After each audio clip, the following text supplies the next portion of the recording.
Hi there, I'm Lauren Sonnenberg with LifeCore, and welcome to this week's episode of Mind Body Talk on chronic pain.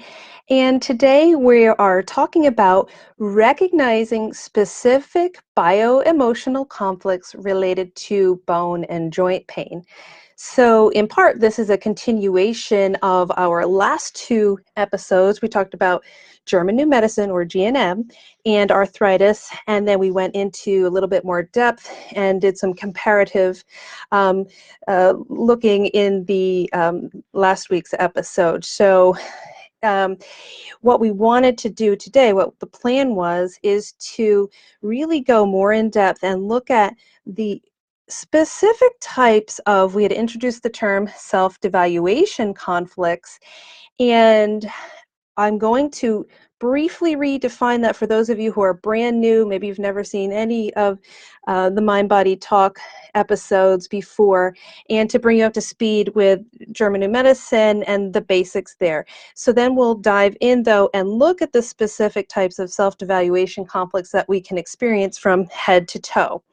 And this is going to help you because when you have the knowledge to understand what conflicts are involved in your bone or joint pain, this gives you a starting point to begin to reduce and or eliminate your pain. There are other pieces as well, but we want to make sure we know what the activating conflict is, and we want to make sure you have a means to resolve it, whether it's practical or psychologically or energetically or some combination. So for those of you who don't know, German New Medicine, or GNM, looks at the biological conflicts that are involved in the biological programs that play out in the body. Now, biological programs are what we normally call disease, except GNM found out that they're actually a functional response. All disease, quote unquote, are actually functional responses of the mind body. So let me just say hi to our any viewers we have joining in, and feel free to let us know where you're watching from. Let us know if you've been dealing with any chronic pain, if you'd like to share that with us. So thanks for being on board. I see Gloria. Hi, Gloria. How you doing? Good to see you here. And so, as I was saying, we look at this biological conflict, and I refer to it as a bio-emotional conflict because of that psychological or emotional piece that is part of the biological conflict. And those of you who know my background, you know I'm a psychotherapist, so I'm very attuned to the emotional piece. And even though the term bio-emotional is not something that's thrown around a lot, it definitely is a good descriptor for example, the self-devaluation conflict that's involved with bones and joints. So on the whole, self-devaluation has to do with feeling less than, not good enough, not okay, not strong enough, not functional enough. But today we're really going to talk about, based on where we are looking, where the pain is showing up head to toe, what very specific types of conflicts are involved. So in completing our little mini intro to German New Medicine, we look at this two-phase process. And here we have, we're just going along with our normal life here, and then a conflict occurs, okay? And then we go into this conflict active phase. And when we're talking about bones and joints, when you're conflict active with a self-devaluation conflict of a more intense degree, then, and that's related to bones and joints when I say more intense degree, as opposed to other parts of the body that could be related to self-devaluation conflicts as well. When that happens, we have decalcification or loss of calcification in those cells. Now, if we come along and we resolve our conflict, we go into this healing phase. Okay. And that's actually when we see that kind of pain show up. For example, arthritic pain we see, and when we're talking about bones and joints. Fibromyalgia would be obviously not bones and joints, but self-devaluation of a somewhat lesser degree. So that's just an example. We're not really talking about nerve pain here. We're not talking about rheumatic pain. I went into rheumatoid arthritis in the last one, so it gets a little complicated with the wording, so we're not going to get hung up on that today. Just maybe watch the other video and that'll clarify all that hopefully for you. So any questions so far before I dive into these various parts of the body and the self-devaluation conflict types involved? Okay, and so again, as I often say in these talks, even if you're watching the replay and you think of a question, definitely put it in there or even message me.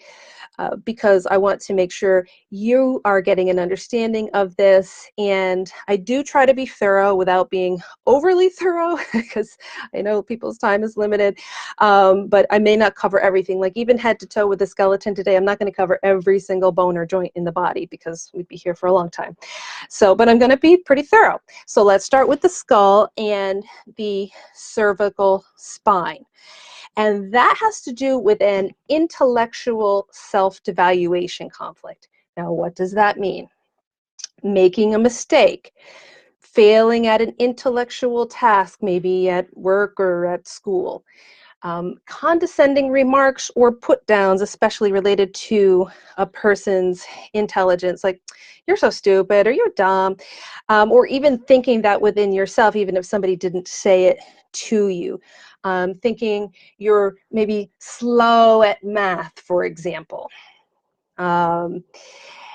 People who are at special risk for this would be people whose work actually, or their self-worth is actually very related to their intellectual achievements.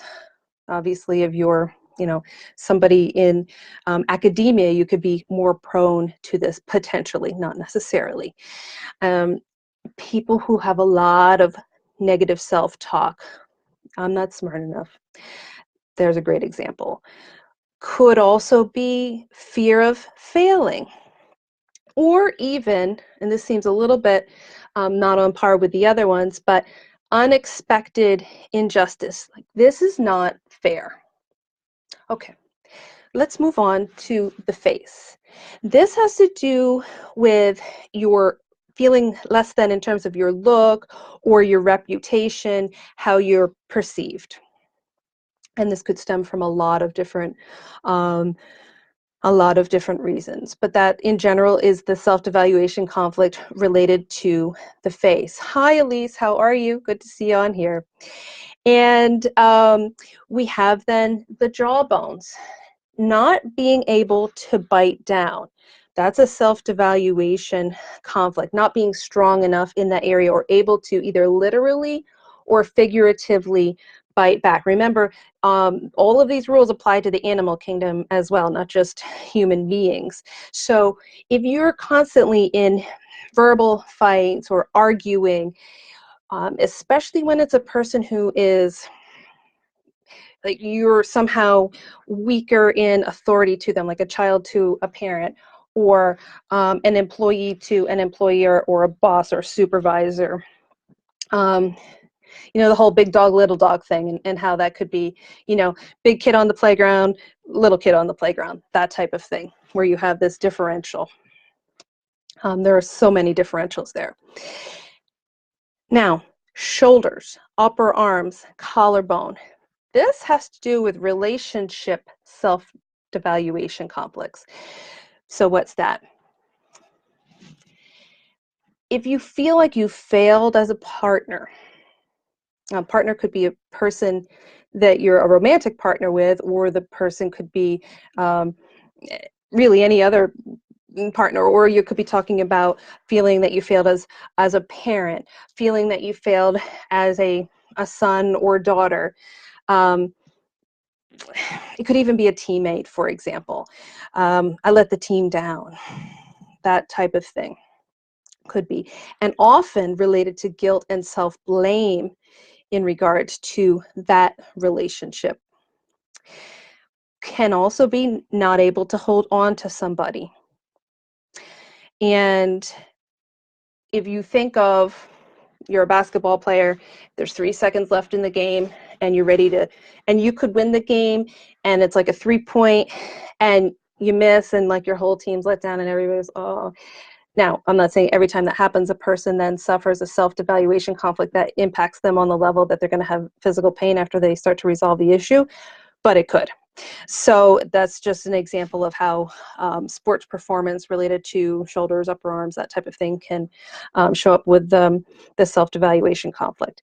And the one piece I did forget, I'm just going to tie this back in, because as I was doing the little once-over with the German New Medicine in the beginning, the decalcification happens while you're conflict active. The recalcification happens when you're resolving the conflict. That's actually when the bone and joint pain shows up in this type of scenario. And the reason you have the pain, you have increased blood flow to that area, you have swelling to protect the area, and you're having pain.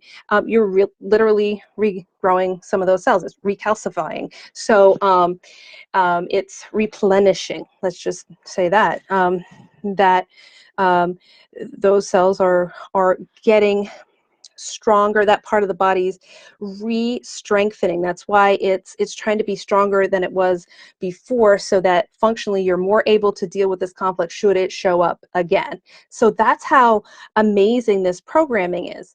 And I did also not mention that in this video that every single one of these conflicts, like the whole skeletal system is actually mapped out, as are the other parts of the body in the brain. And if you have a conflict active or even a healing phase related to this going on, you've moved out of the conflict active and you're now in the healing phase, you'll actually be able to see it with a CAT scan. You actually can see, let's just say we were just talking about, say, the shoulder. You'll actually see a little set of concentric rings, little circles on the part of the brain scan related to that shoulder. So this is just not some, mind-body philosophy. This is a mind-body science that's predictable, and you can see it on a brain scan. So it's pretty amazing. Okay, so back to looking at our skeletal system. We have wrists, hands, and fingers. Now this relates to a dexterity conflict. So especially people whose work has a lot to do with their hands. Maybe you're a typist. Maybe you're an artist. Maybe you're a surgeon. Any particular line of work where your hands and what you do with them is, it could be related to your worth on some level. So not everybody who does that kind of work is going to end up with a self-devaluation conflict. But if they are having that kind of pain in the, say wrists, hands, or fingers, we might want to look at what's going on there. We have to look to see what's going on. So moving right along, we have the ribs. Now the ribs, you're going to be looking at what's going on in that area of the body. So for example, a person with a breast cancer diagnosis, or a person who's had a mastectomy, or finds out they have a heart condition, if they're also ending up then with some, rib pain, you may want to wonder, okay, you can assume probably that this is related. You want to ask questions and make sure, but it's likely very related because they're perceiving that part of the body as being weakened or less than, or not okay, not strong like it was before. Now, questions so far. Let's just check in, because I'm going right along through here, and I just want to make sure if any questions are on the table, we're answering them. Okay, so the thoracic and lumbar spine. So this has to do with a central self-devaluation conflict, and put downs, degradation, humiliation, could definitely be related to abuse. And that can easily translate into a central self-devaluation conflict. So let's say lower back. Very possibly we look at a person feeling unsupported or not backed up. Let's just say they're um, going to, I don't know, maybe it's a business venture and their partner is like, oh, you're going to fail at this.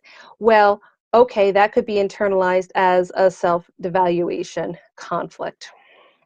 Also, look at the localized issues we have potentially in that part of the body. A lung cancer diagnosis, for example, could translate and then impact the thoracic spine. Prostate, kidney, colon issues could relate then to the lumbar spine.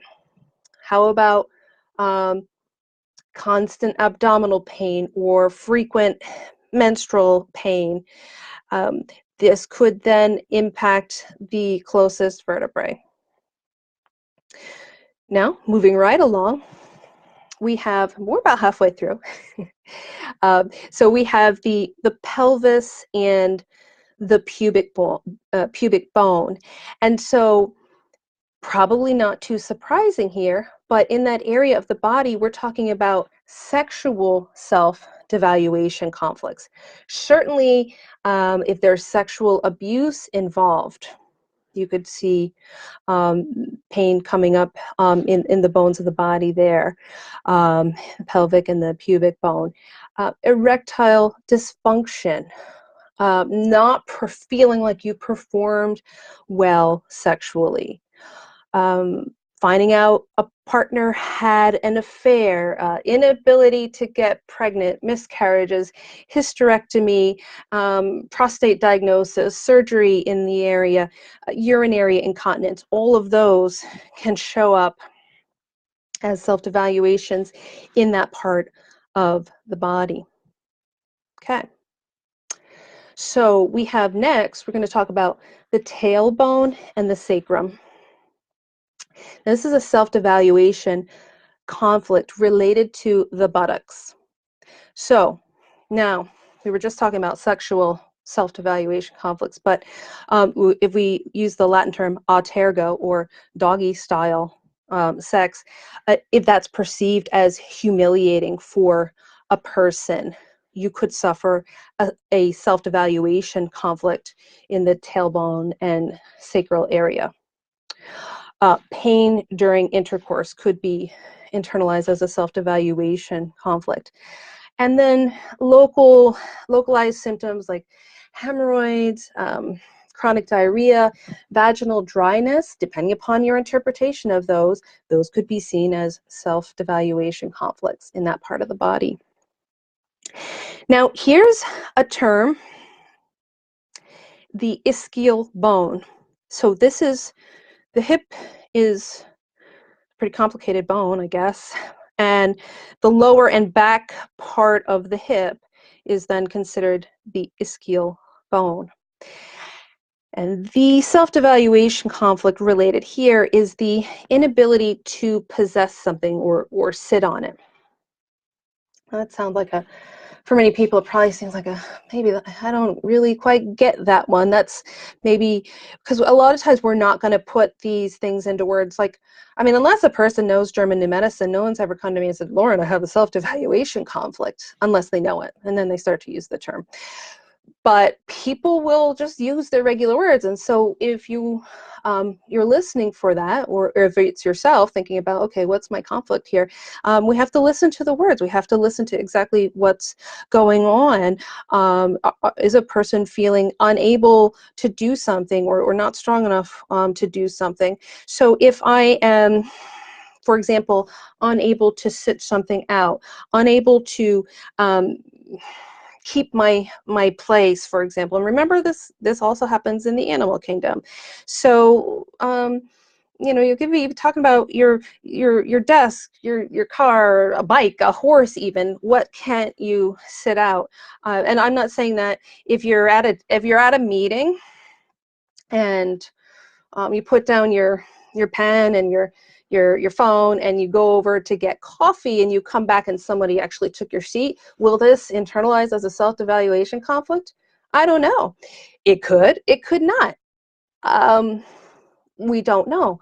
If this has happened to a person over and over in their life, where they're kind of like bumped out of their place, it may. If a person's like, whatever, it probably won't. But I'm just trying to give you an example here, and it could be related to, inability to possess or seize somebody. And I guess unless you were stuck in that conflict, you probably can't relate to this one, but it's just one of them. So how about then the hip and the femoral neck? So the femoral neck, you're talking about femur, like the big thigh bone, and then at the top of it, it comes in, and there's like a ball that goes into the hip. So that would be the femoral neck. So that relates to not being able to endure a situation because of unexpected or continuous demands, like, this is too much for me to carry, this is too much for me to get through, I can't manage it, I can't get through this, that type of scenario. And you can imagine, like, if this is something that a person's enduring, how very easily it can become, especially in that area of the body, very chronic.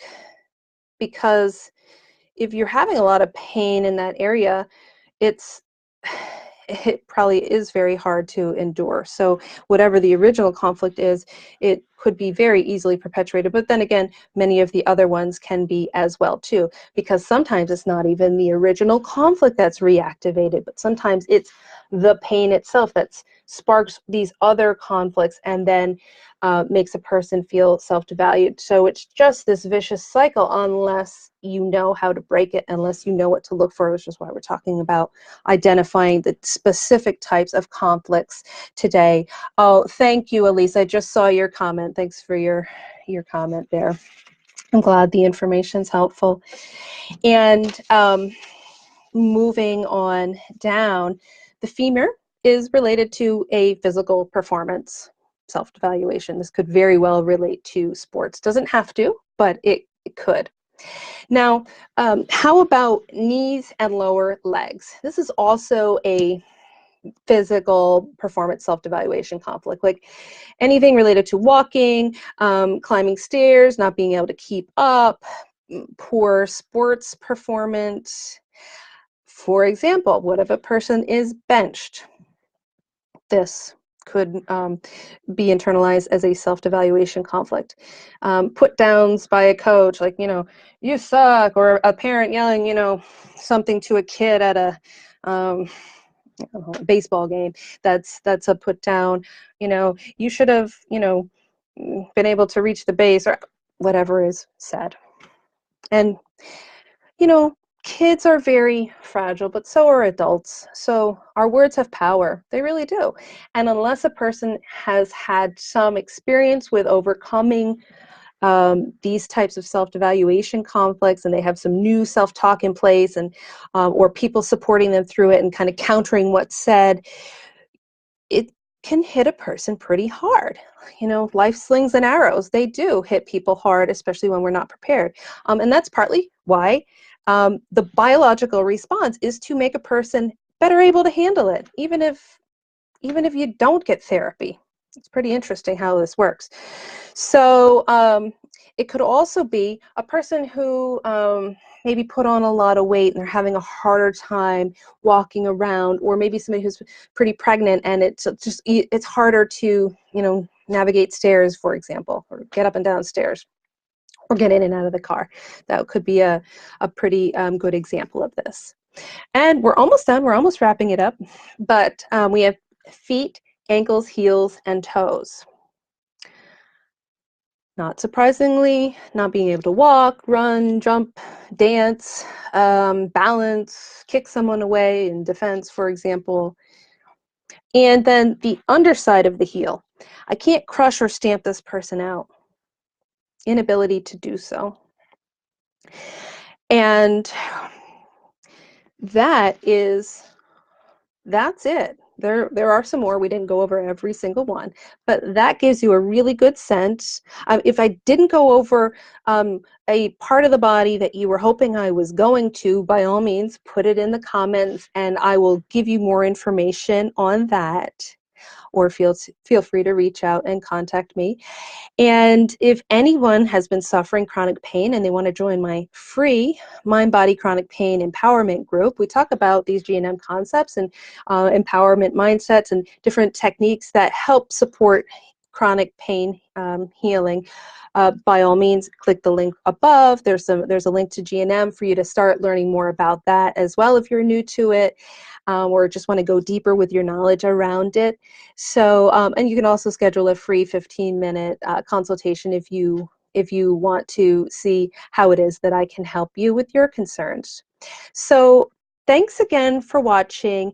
And next week we're talking about GNM related to gout, which is two conflicts. It's a self-devaluation conflict like we see.